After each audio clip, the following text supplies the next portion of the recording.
पर बात है जो धामवासी नहीं है, जो धाम से बाहर है और रजोगुण तमोगुण का ही तांडव है, वो कैसे भगवत प्राप्ति करे। ये हमारा मन रजोगुण तमोगुण से युक्त है, हट करके जबरदस्ती से प्रभु में नहीं लगाया जा सकता, क्योंकि इसका एक अपना बल है। तो इसको फुसला के दुलरा के जैसे बने तैसे प्रभु में लगाना है। जैसे अपने लोगों को तो ज्यादा फुसलाने की जरूरत नहीं है, क्योंकि कम से कम जैसे कोल्हू का बैल होता है इतना तो राजी हो ही गया है, कोल्हू का बैल नहीं तो बस इतना। अब अगर दूसरी कोई चाल घुमानी तो थोड़ा परेशान नहीं, जितनी दिनचर्या उतने में तो राजी हो गया कि हमारा इतना। ये बाहर जो जन भूले हुए हैं प्रभु का नाम, प्रभु का रूप, प्रभु की लीला, प्रभु का धाम, हम जितने वेशधारी जन प्रभु के पार्षद स्वरूप हैं, जैसे उनका कर्तव्य बनता है कि वो हमें विरक्तों को भिक्षा देना उनका कर्तव्य बनता है और करते हैं वो, ऐसे हम सबका कर्तव्य बनता है विरक्तों का। कैसे इनको प्रभु में प्रेम हो, कैसे प्रभु के नाम में इनकी कैसे क्या चाल चले जिससे इनका मन लाडली लाल की तरफ झुकने लगे। हमने महापुरुषों के चरित्रों में पढ़ा, एक नाथ जी कीर्तन करते थे तो कौन कीर्तन सुने, तो उस समय उन्होंने कहा एक पाव चीनी देंगे, जो कीर्तन में आकर बैठेगा एक पाव चीनी। भैया एक पाव चीनी बड़ी, सैकड़ों लोग आने लगे और बढ़ा दिया आधा किलो चीनी, बस विठल विठल विठल विठल विठल। किसी भी तरह काम से, क्रोध से, लोभ से, मनोरंजन से, स्नेह से, रिश्तेदारी से, नातेदारी से प्रभु में मन जुड़ जाए, वो ब्रह्म को ही प्राप्त होता है। परीक्षित जी ने पूछा सुखदेव जी से कि महाराज सब गोपियों का ब्रह्म भाव तो नहीं था प्रभु के प्रति, छैल छबीले लाडले त्रिभुवन मोहन प्रीतम मुझे मिले, ऐसा नहीं था कि सब गोपियों को ज्ञान नहीं था।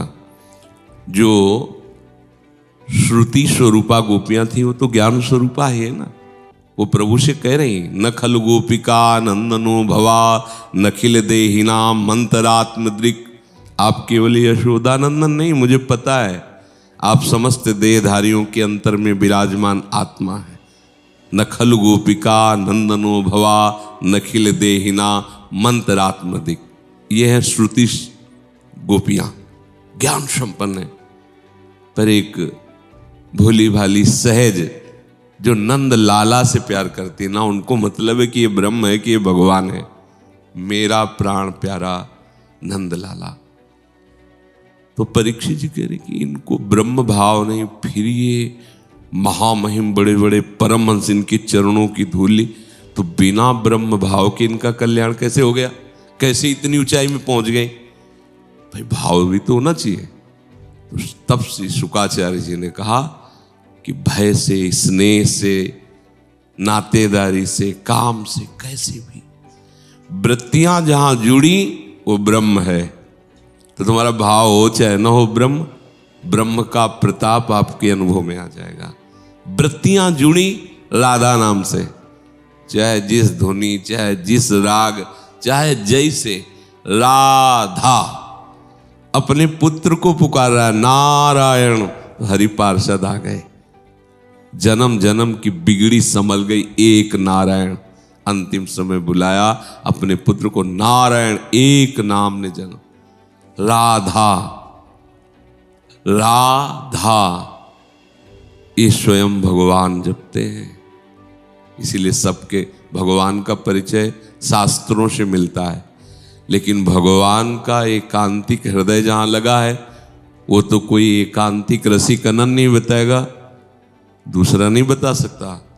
इसलिए ये प्रभु का एकांतिक वृंदावन जहां देखा गया, यज्जापः सकृदेव गोकुलपते राकर्ष कस्तक्षणा। स्वयं गोकुलपति श्री लालजू जिसका नाम जप करते हैं, राधा राधा। वर्णन आया, यमुना के पावन तट पर कुंज कुटीर में आसन लगाए योगियों की भांति राधा राधा राधा। वर्णन आया, सखियों के बीच में राधा राधा कह के नाचते हैं, राधा राधा कह करके अश्रु प्रवाह करते हैं किसी से ये हमारे लालजू। भगवान का परिचय तो आप सब जानते हो, शास्त्र जो पढ़ते हैं, वेद पढ़ते हैं, ये परिचय सबको नहीं मिलेगा, क्योंकि वृंदावन का प्रेम रस, वृंदावन के बिहारी बिहारिन की परस्पर प्रेमासक्ति, ये तो बहुत ऊंची बात है, ये तो रसिकों से मिलती। अब ये राधा नाम का परिचय संसार में नहीं है, ये तो एकांतिक वस्तु है ना, जो स्वयं लालजू के हृदय में छुपी हुई है। यज्जापा शक्रदेव गोकुलपते राकर्ष कस्तक्षणा। एक बार राधा नाम में इतनी सामर्थ्य है कि लालजू को आकर्षित कर ले, स्वयं लालजू भी जपते हैं। इस राधा नाम से धर्म की पूर्ति, अर्थ की पूर्ति, कामना की पूर्ति, मोक्ष की पूर्ति, ये चारों तो होते ही हैं, पर एक ऐसा पुरुषार्थ प्रकट होता है प्रेम, जिससे चारों बेकार लगने लगते हैं। प्रेमवताम पुरुषार्थेषु तुच्छता। देखो, पंचम पुरुषार्थ प्रेम का प्रादुर्भाव राधा नाम कर देता है कि धर्म, अर्थ, काम, मोक्ष ये बहुत लघु लगने लगते हैं। अब क्या है कि विश्वास नहीं है, प्रीति नहीं है, भावना नहीं है, हम कह रहे हैं ना रखो, चलो आओ मनोरंजन में गाते हैं राधा राधा राधा राधा राधा, नाचते हैं राधा राधा, मस्ती करते हैं राधा राधा। ये तुम्हें परम पद पहुंचा देगी मस्ती, इसीलिए हम भी राजी हो गए। जैसे भी बने वैसे तुम हर समय गुनगुनाओ, राधा राधा बोलो।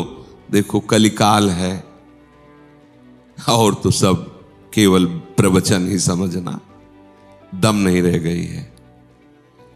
ना अन्न पवित्र है, जौ धान्य घी दूध, कि आप बढ़िया यज्ञ करो और भगवान को प्रसन्न करो, कोई नहीं, रास्ता नहीं रह गया यज्ञ का। धान्य ही नहीं है, असली घी ही नहीं है। गाय को जो पवाया जा रहा है उसमें भी सब केमिकलों से बनी हुई वो चारे हैं। अब जैसे हरे चारे में इतनी खाद डाल दी गई कि उसमें शुद्धता का धीरे धीरे अपहरण हो रहा है। अब दूध कहना मुश्किल हो जाएगा कि शुद्ध है कि नहीं शुद्ध है, पता नहीं। अखाद्य वस्तुओं से लोग बनाने लगे, जो यज्ञ की सामग्री है ही नहीं। तो यज्ञ और हवन शब्द तो गया, देखो कलिकाल का खेल देखो।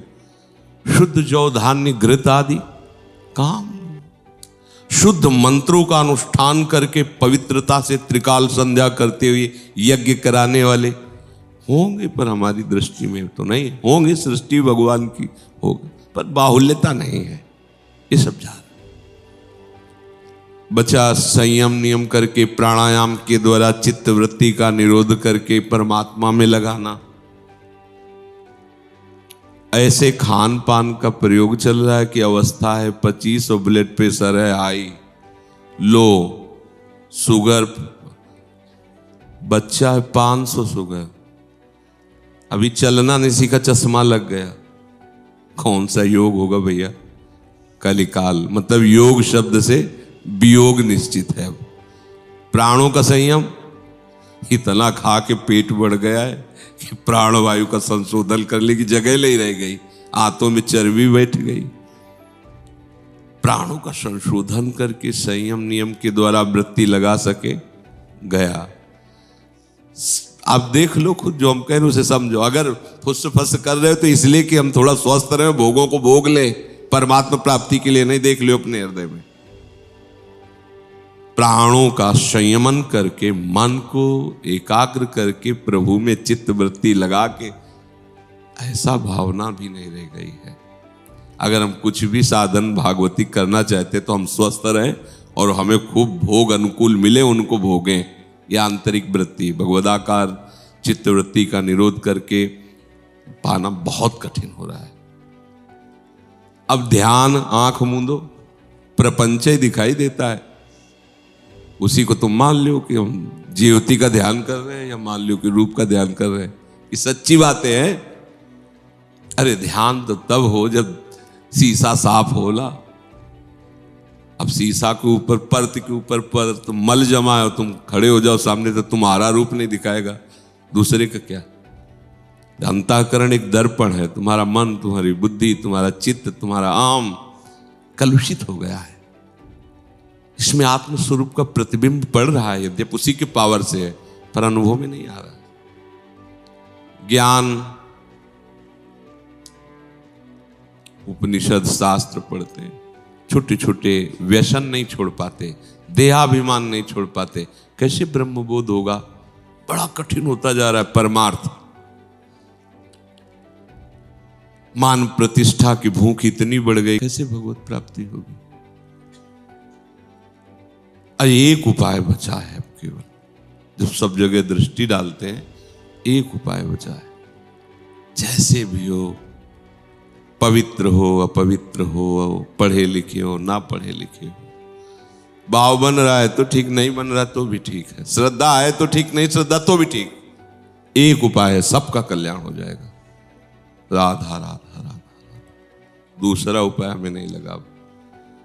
आप इतने घंटे माला लेके बैठे तो देख लो, माला लेके बैठ के क्या होता है तुम्हारे हृदय में और तुम्हारे मस्तिष्क में। बहुत बिगड़ गया है अंतःकरण। एक ही उपाय से सर, अब बस एक ही उपाय रह गया। इन किन प्रकारेण जैसे बने, तुम नाम हर समय पुकारो, राधा राधा राधा राधा। अगर आपको हमारी बात पे श्रद्धा हो तो समझ जाओ, कोई साधन नहीं रह गया जिससे भगवत प्राप्ति कर सके। कहने सुनने की बातें, सिद्धांत समझ लो। ना वो जितेंद्रियता है, ना वो पवित्रता है, ना वो एकाग्रता है, ना वो संयम है, ना वो सामग्री। अब भगवत प्राप्ति, इसीलिए गोस्वामी जी ने भी कहा है, कलयुग केवल नाम आधारा, सुमिर सुमिर नर उतरे पारा। भगवान व्यासदेव जी, कृतयुगे ध्यायते विष्णुम त्रेतायाम यजतई मखई द्वापरे परिचर्यायाम कलौ तद्धरि कीर्तनात्। जपात नहीं कहा, क्योंकि मन के ऊपर छोड़ा नहीं जा सकता। कैसे जपना?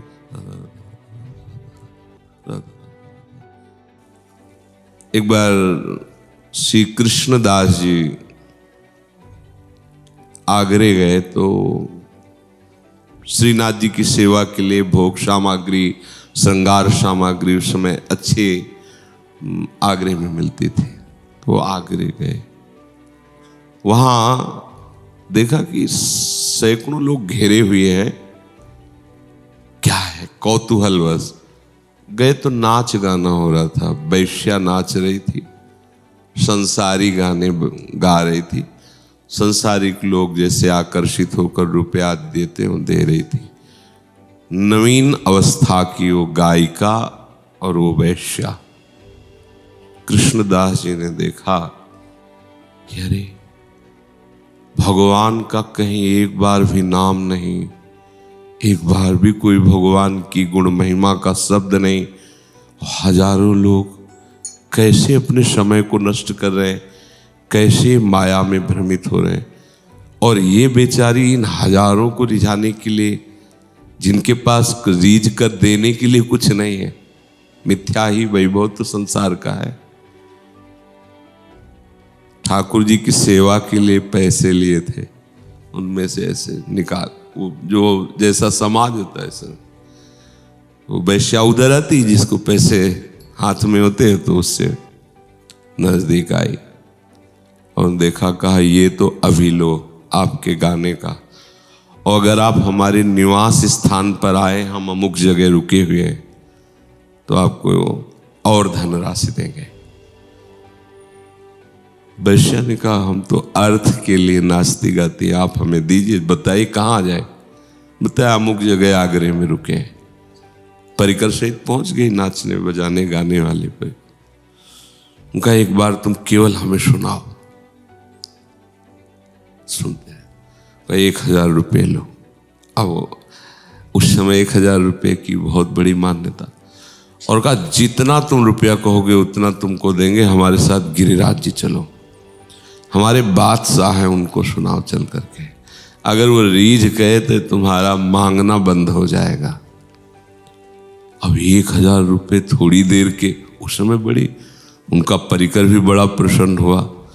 परिकर से कहा कि तुम्हें तुम्हारे जीवन के लिए धनराशि हम दे देंगे, पर इसका संग छोड़ना होगा। उससे कहा कि तुम हमारे बादशाह को रिझाने के लिए तैयार होना।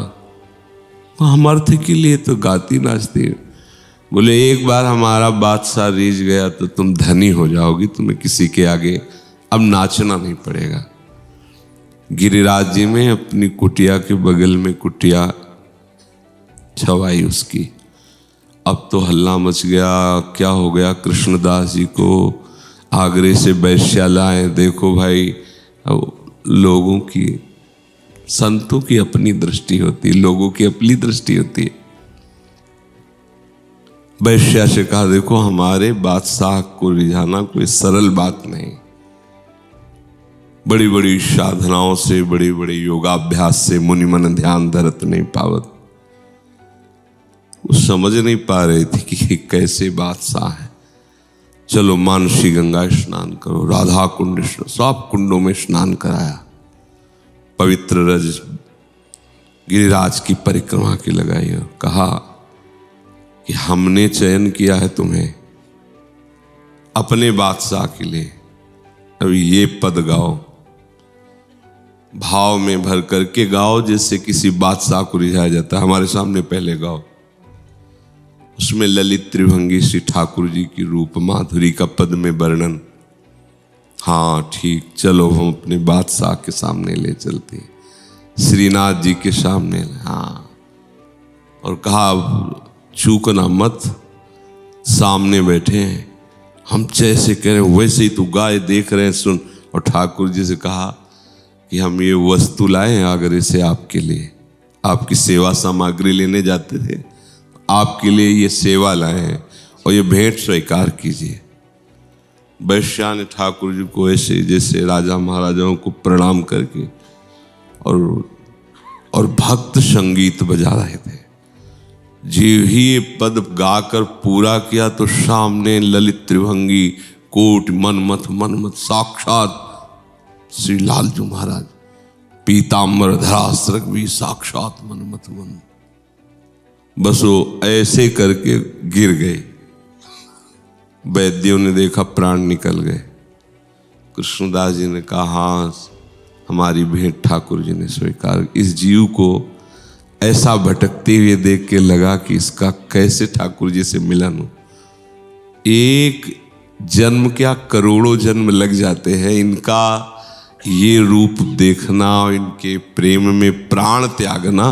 बड़े बड़े साधक साधना संपन्न मांगते रहते हैं कि ऐसी मृत्यु देना कि आपका धाम हो, आपका मुख में नाम हो, नेत्रों में रूप हो। और देखो कुछ नहीं जानती, संसार को रिझा रही थी। संत की दृष्टि पड़ी और संत का संकल्प बना, सीधे सीधे लीला में प्रवेश। श्री ठाकुर जी की वो छवि जो बड़े बड़े योगींद्र मुनींद्रों के ध्यान में नहीं आती, वो साक्षात देख रहे।